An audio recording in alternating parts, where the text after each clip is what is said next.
acompañarnos en este curso que estamos realizando de Historia de la Salvación de nuestra vida.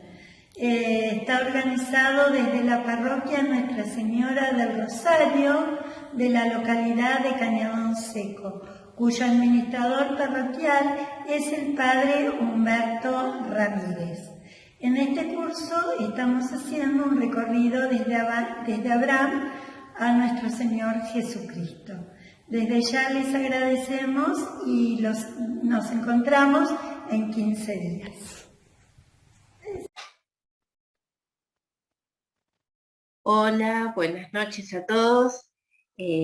Bueno, primero pedirles disculpas de no poder estar hoy, aunque sea virtual, pero en forma sincrónica. Nada, entre otras cosas, la comunión de mi sobrino, ahijado, demás, no puedo faltar. Compartimos hoy, ¿no es cierto?, esta última etapa. Habíamos dividido todo este recorrido, ¿no es cierto?, que decíamos de Abraham a Jesús, de Jesús a vos, en 4 bloques, ¿no?, que nos situamos geográficamente, estos bloques, ¿no? El primero lo hacíamos con aquel llamado de Abraham y hablábamos de la vocación. Esto nos llevaba a hablar del llamado de Jesús y de lo vocacional. Después nos encontramos en Egipto y entonces hablamos ahí de Moisés, de la liberación, de este pueblo, ¿no es cierto?, liberado, que va a suponer también liberación, paso del desierto y Sinaí, ¿no? Decíamos esta etapa que tenía 3 escenarios. Después un tercer momento de este pueblo de Israel, que es la entrada a la tierra prometida, esto de la tierra como promesa desde el inicio, ¿no? Como esta promesa de Dios, ¿no es cierto?, que de alguna forma confirma que Dios camina con ellos, ¿no? Esta tierra que es conquista, pero sobre todo es don. Entonces este pueblo que llega, que en el último, digamos, encuentro, este pueblo que entra a esta tierra, se estabiliza ahí, va a pedir por un rey, ¿no? Sucede toda esta organización y junto con esta monarquía que comienza a existir como organización, tenemos también los profetas, ¿no?, que estos profetas van a permanentemente recordarles al pueblo la alianza, ¿no? Hay un exégeta, un biblista que dice esto, ¿no?, que los profetas en el tiempo son algo así como los periodistas, ¿no? Dan cuenta de lo que pasa, ¿no?, de la situación. Vamos a ver, vamos a recordar ahora un poquitito. Y entonces hoy llegamos a esta última etapa, que es la situación en la que el pueblo va a sufrir el exilio a Babilonia y posteriormente el regreso. Vamos a compartir, a ver, para que podamos ubicarnos, ¿no? Los otros días habíamos terminado con esta situación de que este reino se va a dividir, ¿no?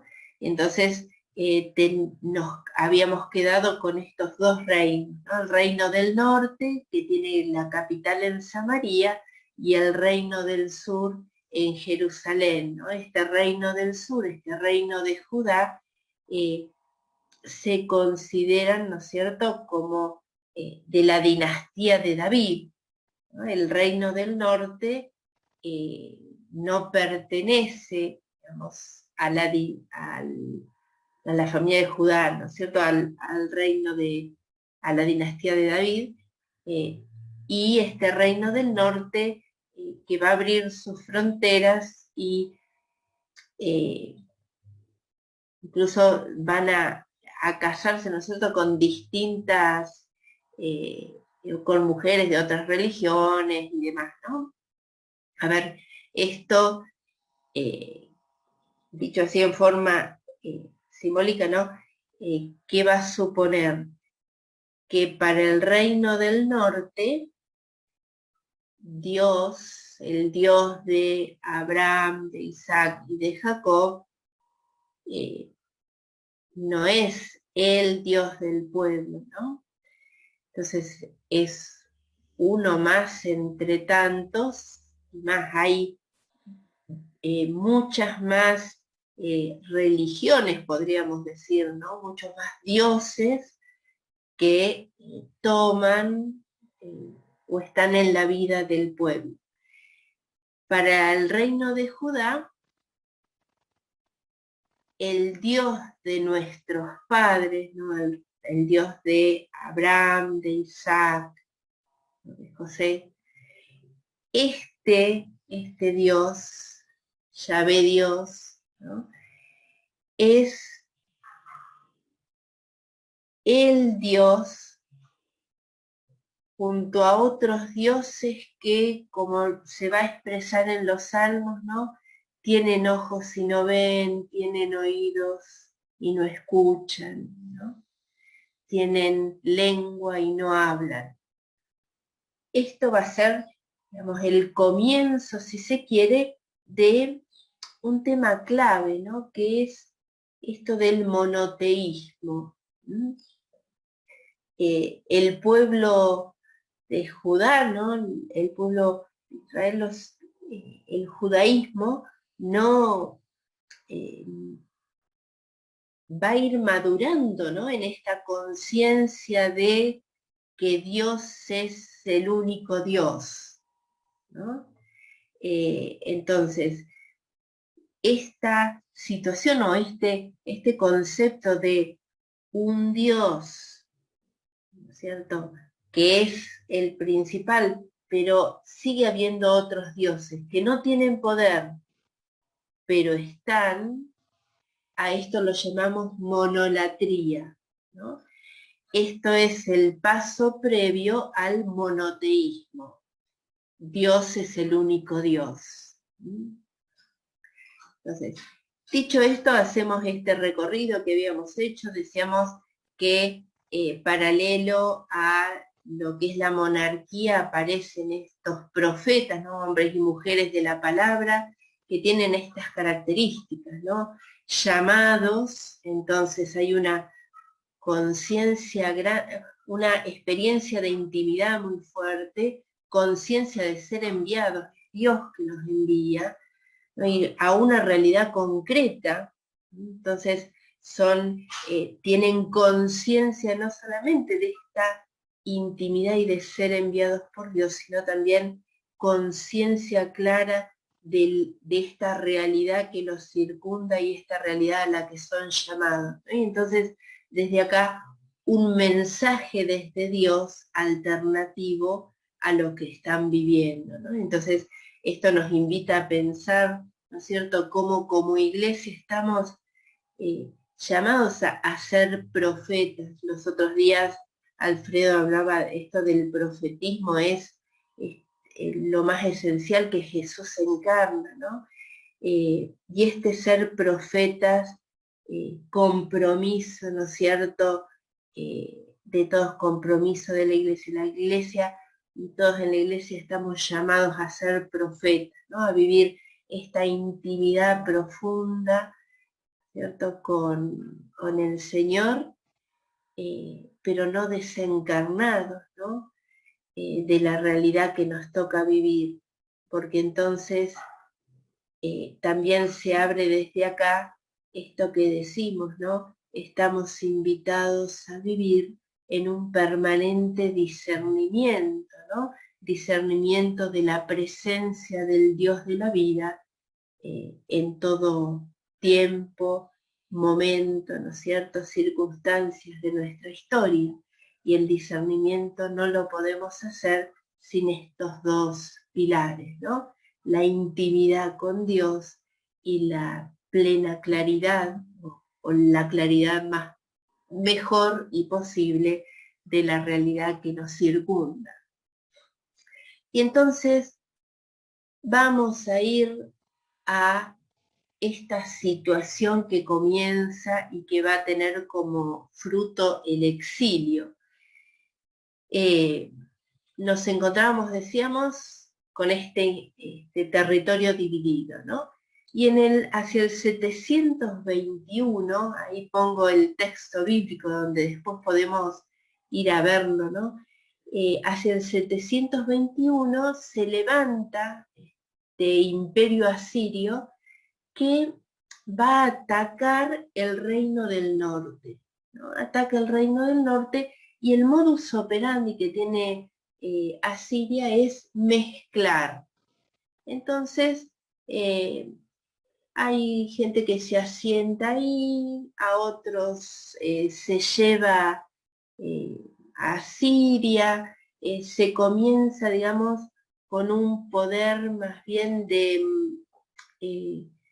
dominio político y económico, ¿no? Entonces, y de división, esto de divide y reinarás, ¿no? Es decir, bueno, es el modus operandi de Asiria.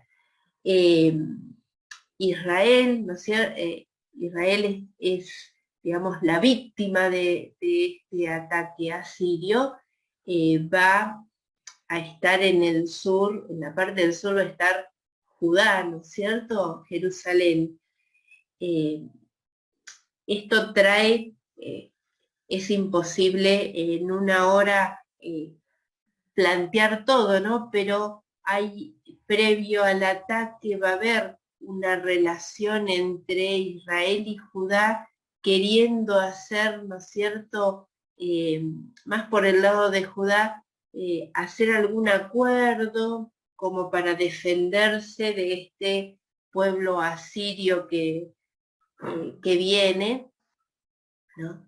Y ante el ataque después de Asiria o la llegada de Asiria al norte, Judá incluso va a intentar hacer algún acuerdo con Egipto, ¿no? Para hacerle frente. Estamos hablando del 721 a.C. Habíamos nombrado recién los profetas. Vamos a mencionar un profeta que es uno de los profetas. El libro es uno de los más largos, y uno dice, uy, ¿cuántos años tenía el profeta? ¿Cómo es esto? ¿No? Y es el libro del profeta Isaías. Entonces nos vamos a encontrar que Isaías es uno de estos grandes profetas que está en relación a la corte en este tiempo, 721, ¿no? Y que va a anunciar esto, ¿no? Pero que también va a decir ante este interés, ¿no? O ante este temor del ataque, ¿no? Y entonces terminar haciendo acuerdos políticos y económicos con otros países, ¿no? Con Egipto, por ejemplo, que había sido aquel que había dominado, ¿no? De donde habían salido. Y Isaías, que es el profeta que está en la corte y que va a ser un poco el consejero de Ahaz, ¿no? Hay un texto que seguramente todos lo van a recordar, ¿no es cierto?, en Isaías capítulo 7, y que va a ser aquel que dice, a ver, lo vamos a leer textualmente. Dice, una vez más el Señor, Isaías capítulo 7, versículo 10 en adelante. Una vez más el Señor habló a Ahaz en estos términos. Pide para ti un signo de parte del Señor en lo profundo del abismo o arriba en las alturas. Pero Ahaz respondió, no le pediré ni tentaré al Señor. Isaías dijo, escuchen, entonces, casa de David, ¿Acaso no les basta cansar a los hombres que cansan también a mi Dios? Por eso el Señor mismo les dará un signo. Miren, la joven está embarazada y dará a luz un hijo y lo llamará con el nombre de Emmanuel. Él se alimentará de leche cuajada y miel cuando ya sepa desechar lo malo y elegir lo bueno. Porque antes de que el niño sepa desechar lo malo y elegir lo bueno, quedará abandonada la tierra de esos dos reyes ante los cuales están aterrorizados.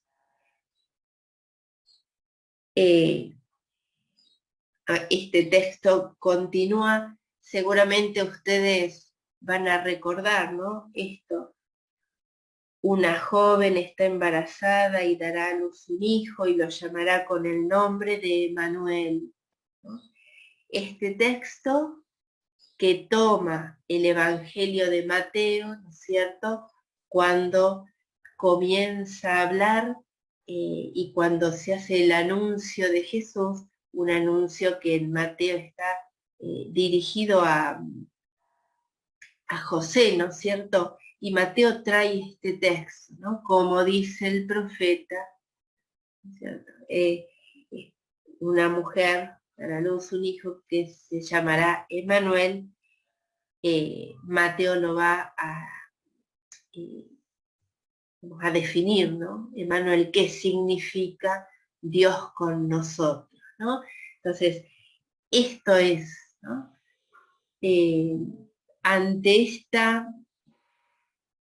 Ante estos reyes que, como decíamos, habíamos hablado del reinado, ¿no? Y habló mucho y especificando bien Alfredo los otros días, ¿no? Esto de los reyes estaban invitados a ser representantes de Dios, que era el único rey, y estaban llamados a ser reyes y pastores del pueblo. Pero estos reyes y pastores tienen miedo, ¿no? Y entonces abandonan de alguna forma al pueblo, no son fieles a la ley y tampoco tienen en Dios puesta toda la confianza. Y esto es lo que les va a reclamar, ¿no? Y les va a recordar Isaías que Dios es el Emmanuel, es Dios con nosotros, ¿no? Esta situación que estamos en el 721 a.C., hacia el 598, ¿no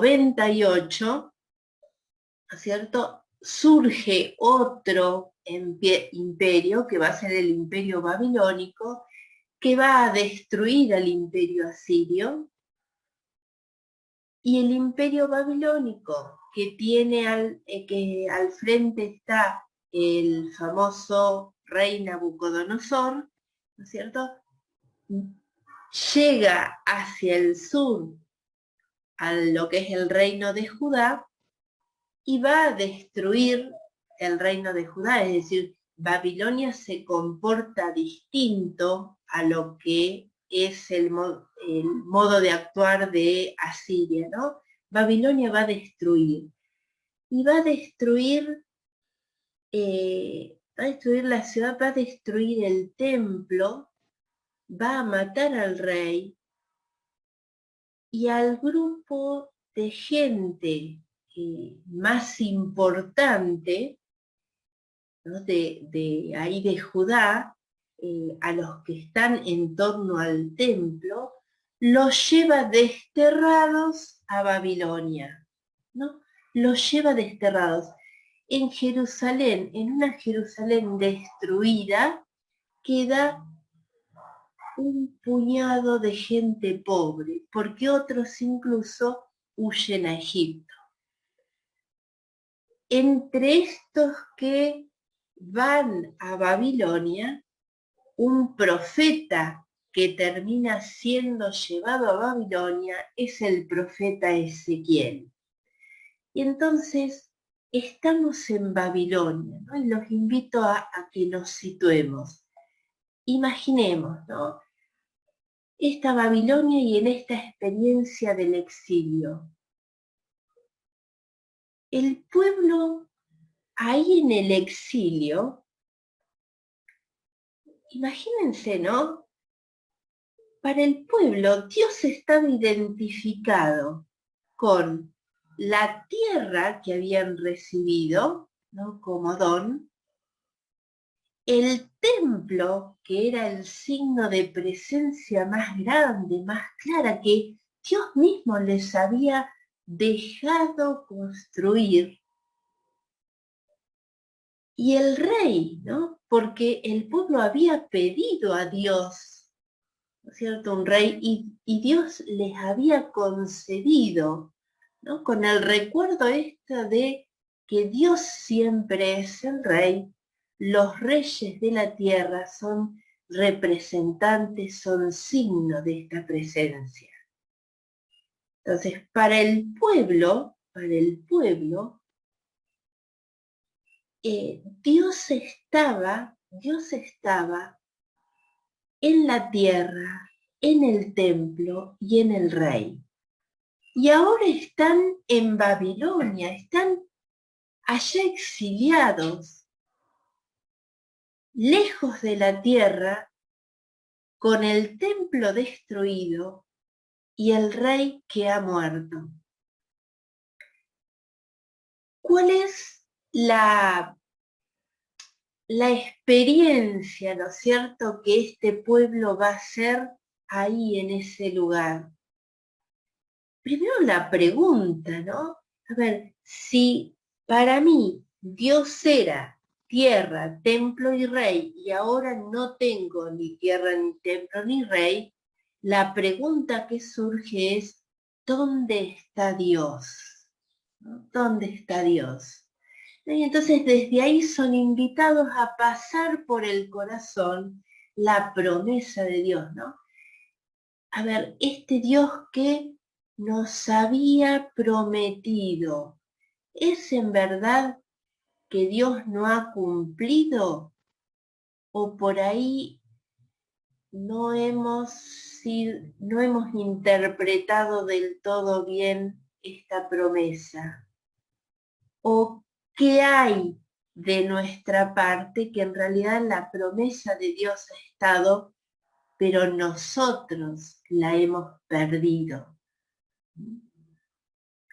Y entonces en este volver a pasar por el corazón, van a descubrir algo clave, ¿no?, que se nos va a dar, y que es que esta conciencia, porque el pueblo tenía esta conciencia del Dios liberador, ¿no? El Dios que había llamado a Abraham, que lo había llamado a Moisés, que los había liberado de Egipto, que los había conducido por el desierto, que los había llevado al Sinaí, que ahí les había dado la ley para que ahí habían encontrado la identidad como pueblo, que los había introducido a la tierra, que los había hecho capaces de gobernar, que les había hecho crecer como nación, ¿no es cierto? Era un Dios que iba acompañando la historia. En este momento, ¿no?, ahí en Babilonia, que de alguna forma en este pasar por el corazón la historia, podríamos decir hay dos experiencias claves. Una es que el pueblo se dice, el mismo Dios que ha conducido la historia es el mismo Dios que ha creado, ¿no? Entonces, Dios y este Dios de Israel, este Dios de Abraham, de Isaac y de Jacob, es el Dios creador, es el Dios creador.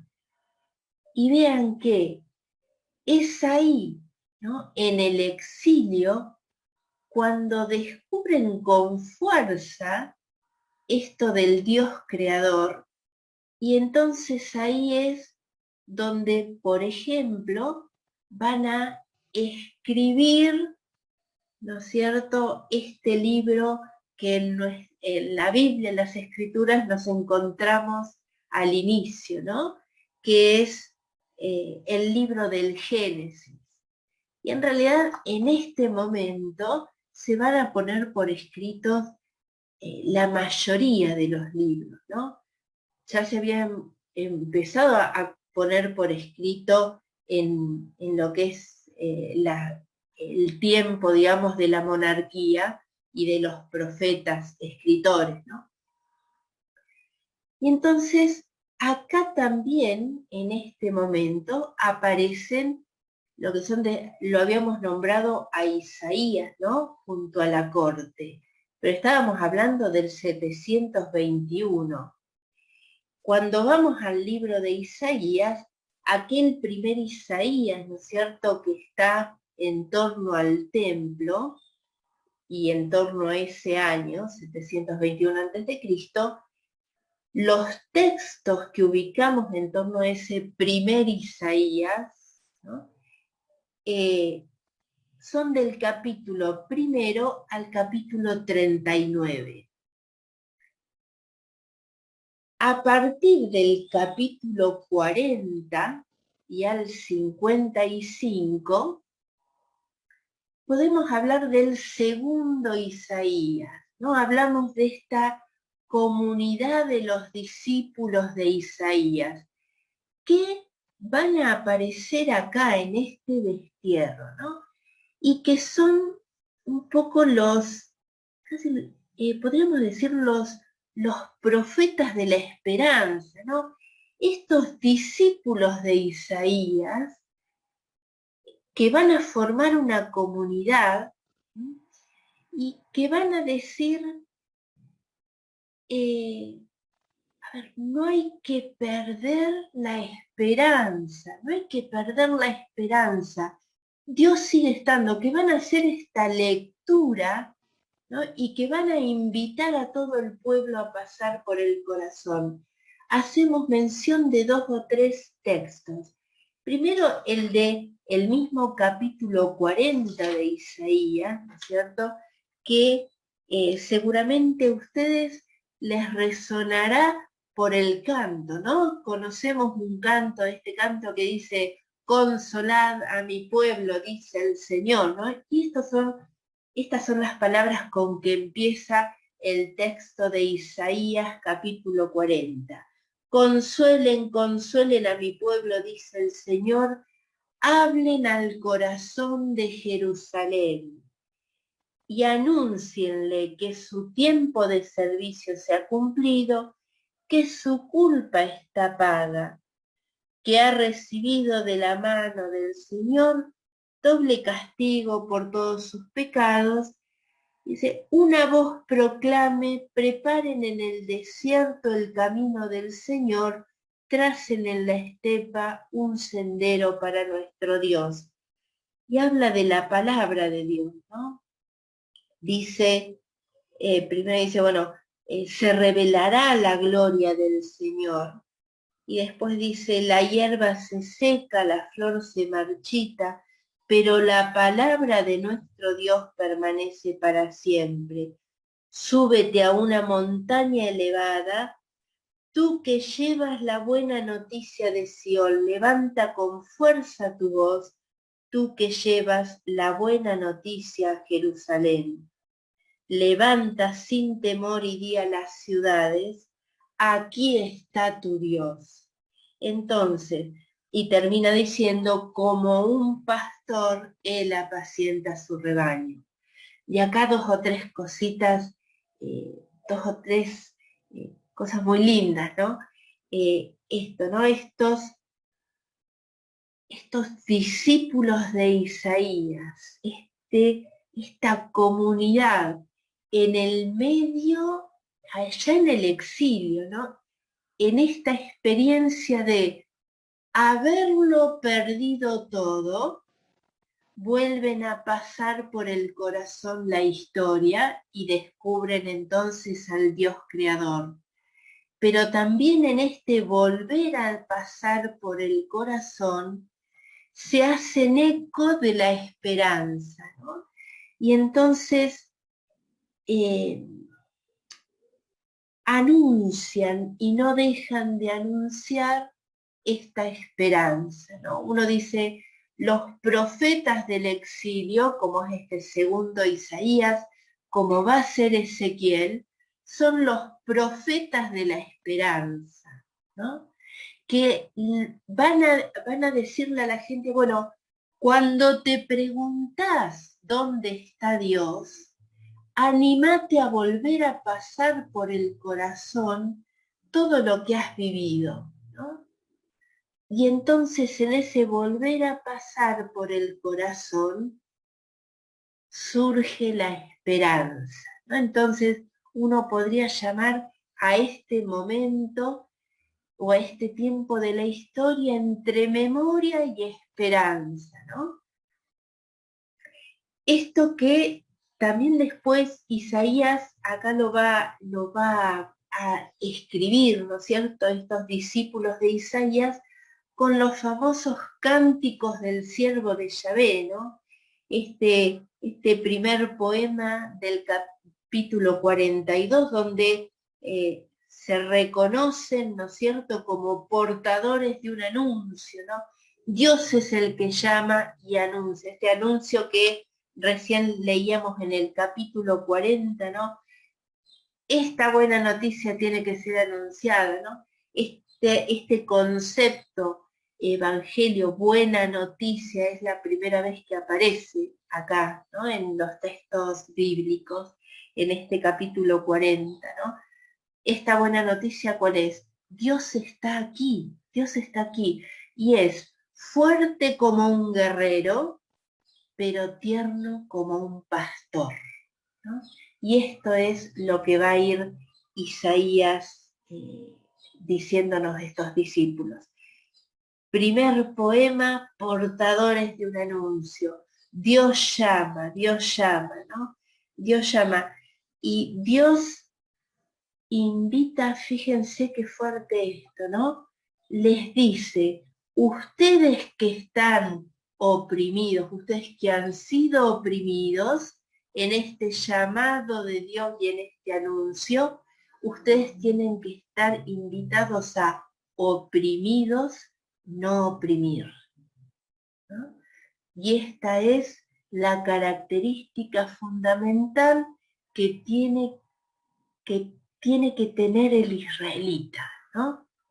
Oprimido que no oprime.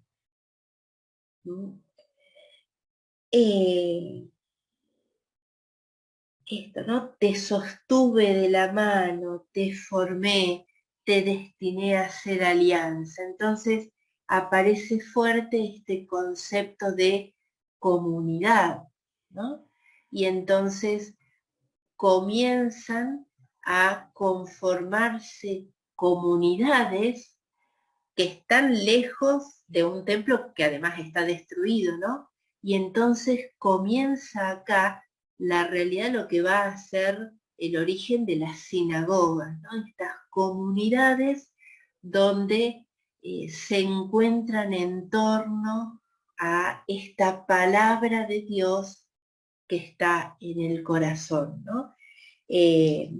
Después los invito a que vayan, ¿no es cierto?, a los, particularmente en este Isaías, bueno, estos textos de Isaías del 40 al 55 son hermosísimos, ¿no? Hermosísimos, y me parece que son textos muy oportunos para lo que vivimos hoy, ¿no? Anímense a ir. Y si no pueden por tiempo todos los textos, vayan a los cánticos. Decíamos capítulo 42, capítulo 49, el segundo poema del Señor, del siervo, ¿no? El Señor me llamó desde el seno materno, desde el vientre de mi madre pronunció mi nombre, ¿no? Y este siervo que dice, bueno, soy yo el que vos me llamaste, ¿no? Entonces, este volver la mirada a los orígenes ¿no? Y reconocer esta promesa, ¿no? Esta experiencia del recordar, ¿no? Del volver a pasar por el corazón la historia, ¿no es cierto? Y repensar desde ahí, repensar en esta nueva situación.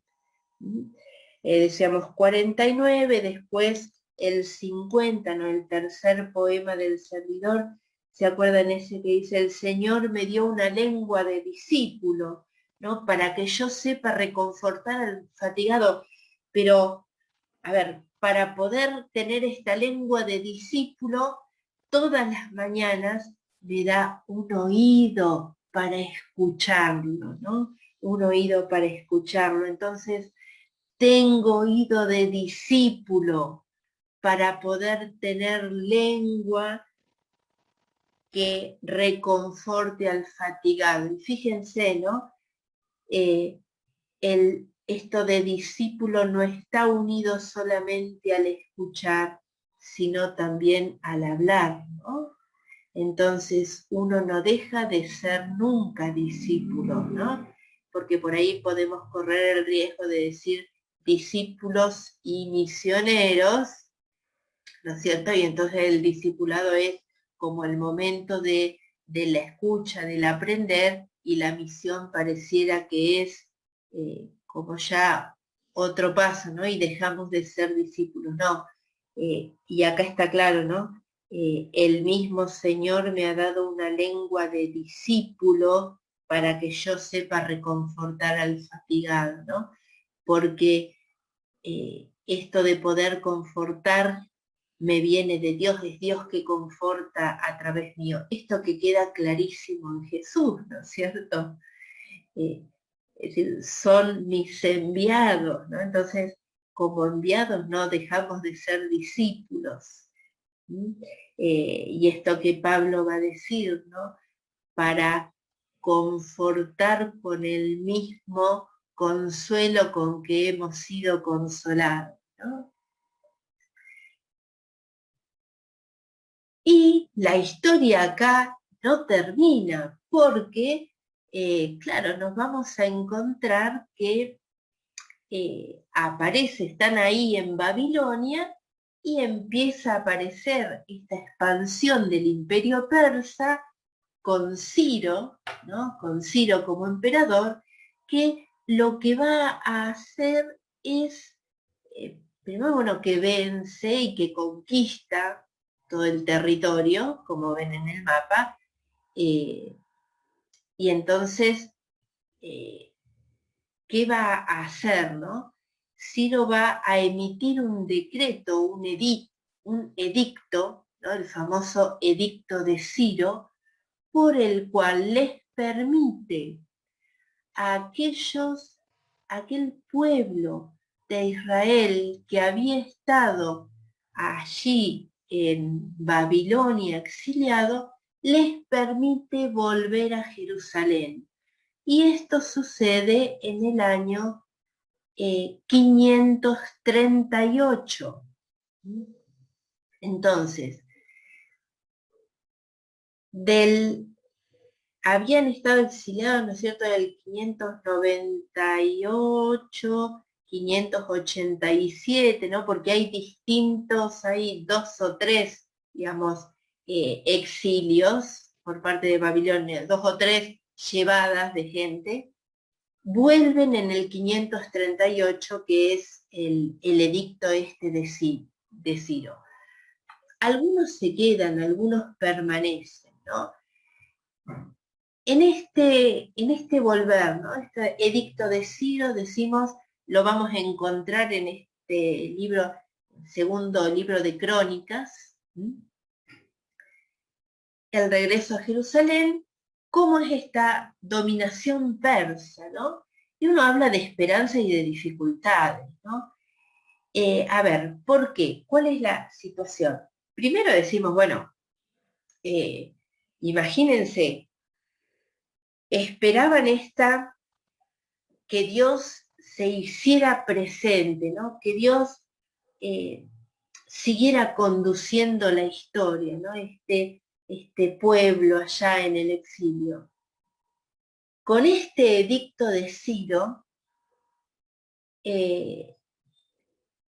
lo que se empieza a generar en el corazón es que es esta expectativa mesiánica, decimos, se va a generar esta esperanza. Es verdad, el Señor se sirve de la historia y nos sigue cuidando y conduciendo, ¿no? Y Dios se va a hacer presente. Entonces, esto de el edicto de Ciro y la vuelta se experimenta como este Dios que sigue conduciendo y sigue haciéndose presente, y entonces se comienza a esperar como con ansias esta llegada de el Mesías, ¿no? Este Dios mismo que vendría a salvar, ¿no? Y este concepto de salvación que obviamente va a ir madurando, ¿no? Que no está tan claro, porque incluso Jesús hace frente a esto, ¿no? Porque hay en la conciencia de la gente, ¿no es cierto?, que este Mesías que va a venir, en realidad es un Mesías que va eh, a, a suponer liberación de imperio, ¿no? Pero esto ya vamos a llegar, ¿no? Estamos acá, imperio persa. ¿Cómo se maneja este imperio? Les permite volver. Va a manejarse de esta forma, ¿no? Van a tener a alguien del imperio persa en el lugar, pero van a elegir, ¿no?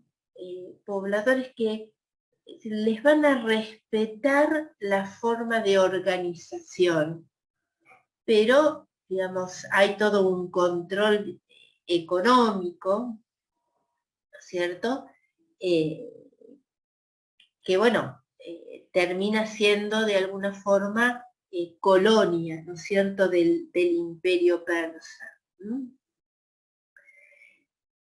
Entonces, si bien hay muchas esperanzas, hay dificultades. Y claro, imagínense, a partir del edicto vuelven, ¿no es cierto? Vuelven caminando, más que esperanza esto, ¿no? Vuelven a la tierra, pero claro, cuando llegan, se encuentran con que Jerusalén está destruida, no queda nada. Y además, con lo otro que se encuentran es que hay como mucha mezcla, ¿no? Porque hay gente del reino del norte, samaritanos, que han bajado al sur, ¿no es cierto? No es la idea de pueblo que habían dejado, ¿no? Todo está destruido y empiezan a reconstruir la ciudad. Pero en ese reconstruir la ciudad, y entonces ahí van a aparecer Esdras y Nehemías, que les dicen, ¿pero qué les está pasando? Es decir, reconstruyen la ciudad y el templo. Entonces, esto tiene un significado mucho más profundo, ¿no? Es decir, después de toda esta experiencia, ¿ustedes van a reconstruir una ciudad sin Dios? Y esto es lo que, bueno, a partir de acá no la promesa, no, somos fieles al Señor, queremos construir, y reconstruyen, y se reconstruye el templo, que es este templo que se reconstruye en el 515, ¿no es cierto?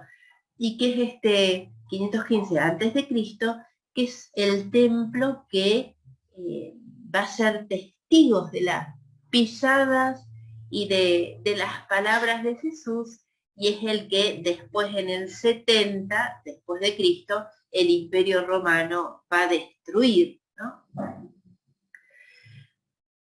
La historia de Israel, con esto lo nombramos, pero como para terminar acá, ¿no es cierto? La historia de Israel de dominios, ¿cierto? No va a terminar aquí, ¿no? El pueblo vuelve, hay toda una reconstrucción y comienza, digamos, en ese regreso y en ese instalarse antes del Imperio griego, ¿no es cierto? Volvemos acá en torno al templo. En torno a este templo se va a comenzar a organizar el judaísmo como religión, decimos, ¿no? En torno al templo se van a comenzar digamos, a ir consolidando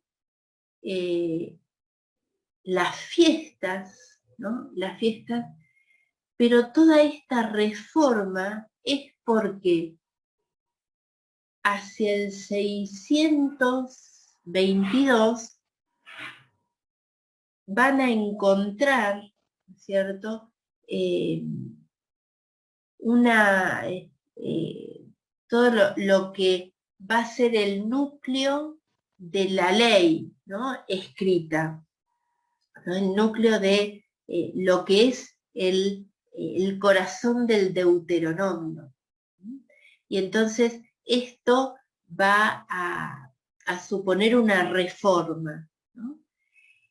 Esto de la reforma que decimos 622, o sea, antes del exilio, ¿cierto? Esta reforma a la vuelta del exilio, ¿no es cierto? Y en este templo y a partir de toda esa reforma que había comenzado Josías, ¿no es cierto? Va a estructurar lo que es el judaísmo, ¿no? Y esto va a suponer, ¿no? Nuevamente, ¿no? Volver a pasar por el corazón la historia, ¿no? Va a suponer ya como la consolidación de todos los libros, ¿no? Porque teníamos la Torá, que era la ley, ¿no? Que uno normalmente dice, ¿no? Torá, ley, pero nosotros tendemos a entender la ley como norma, ¿no? Y más que ley es enseñanza, ¿no? Entonces esta enseñanza que es luz. Entonces, sumado a esto, todo lo que es la historia, ¿no? Se va a ir agregando esta historia, ¿no es cierto?, del pueblo de Israel, todo lo vivido, ¿no? Este exilio también que es vivido como un nuevo éxodo, ¿no? Porque en el fondo es vivido como una nueva experiencia de libertad. Y bueno, vamos a tener después del imperio persa, aparece el imperio griego, ¿no es cierto? Esta cultura helénica, ¿no es cierto? Con Alejandro Magno, estamos hablando hacia el 300, Alejandro Magno muere hacia el 323, como para situarlo así en la historia, Aristóteles fue el maestro particular de Alejandro Magno, ¿no? Este imperio que va a ser un imperio de cultura profunda. Entonces, ¿cuál es la situación del judaísmo, ¿no?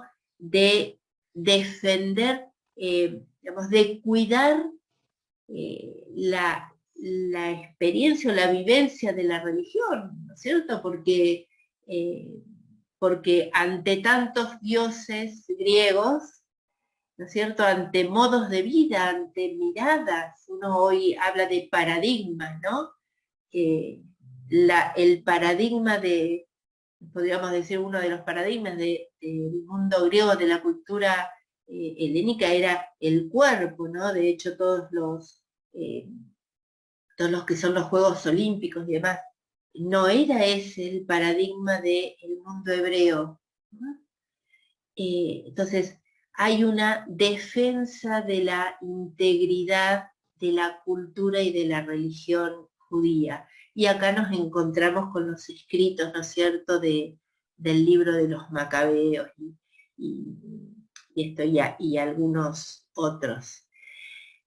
A los Macabeos, perdón, a los griegos les sigue la invasión del Imperio Romano, que va desde el 63 antes de Cristo, ¿no es cierto?, en esta zona de Judea, y que en esta zona, digamos, de lo que es el Oriente, ¿no?, se va a extender hasta el 1453, cuando es la caída del Imperio Romano en la parte del Oriente, ¿no? Porque en el Occidente, ¿se acuerdan que el Imperio Romano ya cae en el 476 a partir de los bárbaros, ¿no? Y en este Imperio Romano, o en el contexto del Imperio Romano, nace Jesús. Estas promesas cumplidas de Dios, ¿no? Dios mismo se hace hombre, Dios mismo que se hace pastor, ¿no es cierto?, que viene a reinar, que es más bien, no es un rey, sino es un reinado, los valores del reino, y hasta acá llegamos, ¿no? Y nos quedamos en esta actitud orante del Dios que cumple sus promesas ahí en Jesús, de este verbo que se hace hombre, ¿no? Y que se hace hombre desde el vientre de una mujer, María, en este pueblo. Y entonces, con este momento, y ahora compartiendo una canción, terminamos esta parte, digamos, en donde nos asomamos a este Dios con nosotros. Y vamos a pedirle, ¿no?, desde todo este recorrido que hemos hecho hoy, le pedimos al Señor que, ¿no?, cuántas veces en nuestra historia sentimos que vivimos, y en este tiempo que hemos vivido, ¿no?, especialmente de pandemia, un tiempo de tantas pérdidas, ¿no?, un tiempo de tanto dolor, un tiempo de exilio en nuestras propias casas, ¿no? Y en podríamos decir, volver a la normalidad, ¿no?, nos sentimos también un poco como este pueblo volviendo a Jerusalén, ¿no?, con esta mezcla de la euforia de volver, pero de alguna forma volver a hacer algunos duelos, ¿no?, porque nos encontramos con gente, a veces con quienes compartíamos espacios de trabajo, con quienes compartíamos actividades, con quienes compartíamos comunidades de vida que ya no están, pero también con estructuras que o que se han roto o que nos hemos dado cuenta que igual está bien que se rompan, ¿no? Pero en esto, hoy más que nunca, Jesús nos invita a decir: volvé a pasar por el corazón la historia, ¿no? Y creo que este es el sentido de todo este recorrido que estamos haciendo y que vamos a tomarlo como tema muy cortito y con una propuesta de adoración al final y como cierre de todo esto, ¿no? Volvé a pasar por el corazón. Este es el secreto de descubrir que en lo vivido Dios estaba, que Dios está y que Dios estará, que Jesucristo es ayer, hoy y siempre, y que en esta experiencia se va creciendo, ¿no? O se va fecundando la esperanza, ¿no es cierto? Y en la esperanza la paz y la alegría. Entonces, terminamos con esto, con esta canción que escribí hace unos años y bueno, que me pareció linda y con todo cariño los quiero compartir. Y está cantada por unos chicos de los Apóstoles de Lourdes de Tucumán. Gracias y nos vemos. Que el Señor nos bendiga, nos guarde de todo mal y nos lleve a la vida eterna. Amén.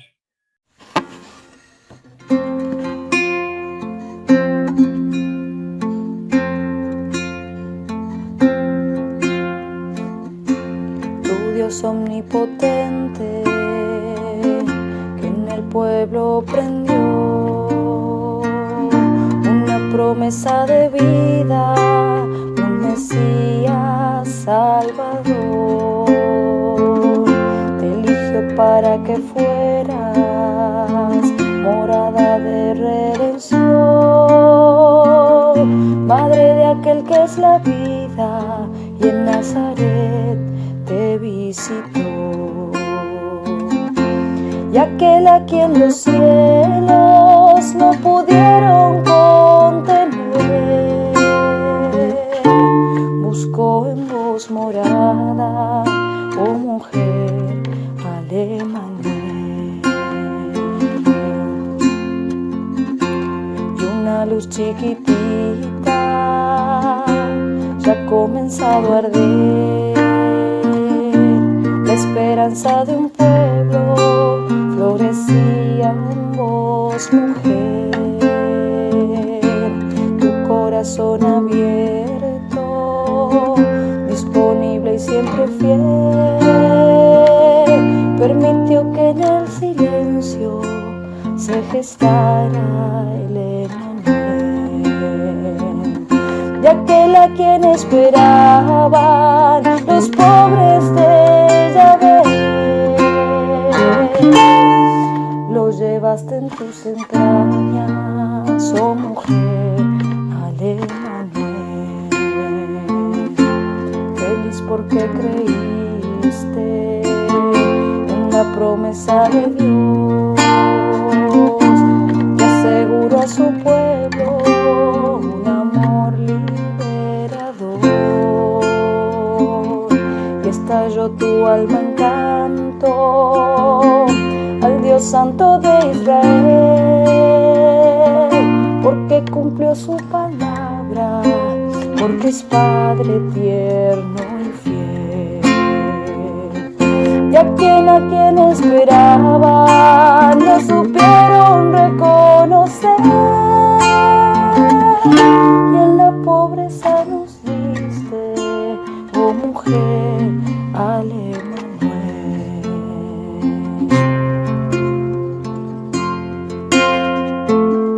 2000 años acunando este misterio de amor que se encarnó en el pueblo, esperanza de salvación. 2000 años y seguimos preguntándole a Dios cómo habla y dónde habita y lo que significa amor. Ya que Él nos sigue llamando y buscando a alguien que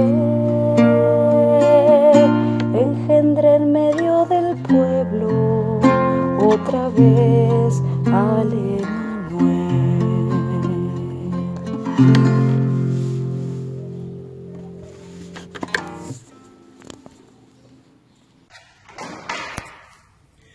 Queridos hermanos, después de nuestro encuentro, de este día, que el Señor nos habló a través de este estudio bíblico, nuestros corazones se inflamen de la gracia de Dios, conociéndolo mejor, conociendo la historia de nuestra salvación, para que podamos ser discípulos de Jesús, profetas del Señor que anuncien las maravillas de Dios, la buena noticia.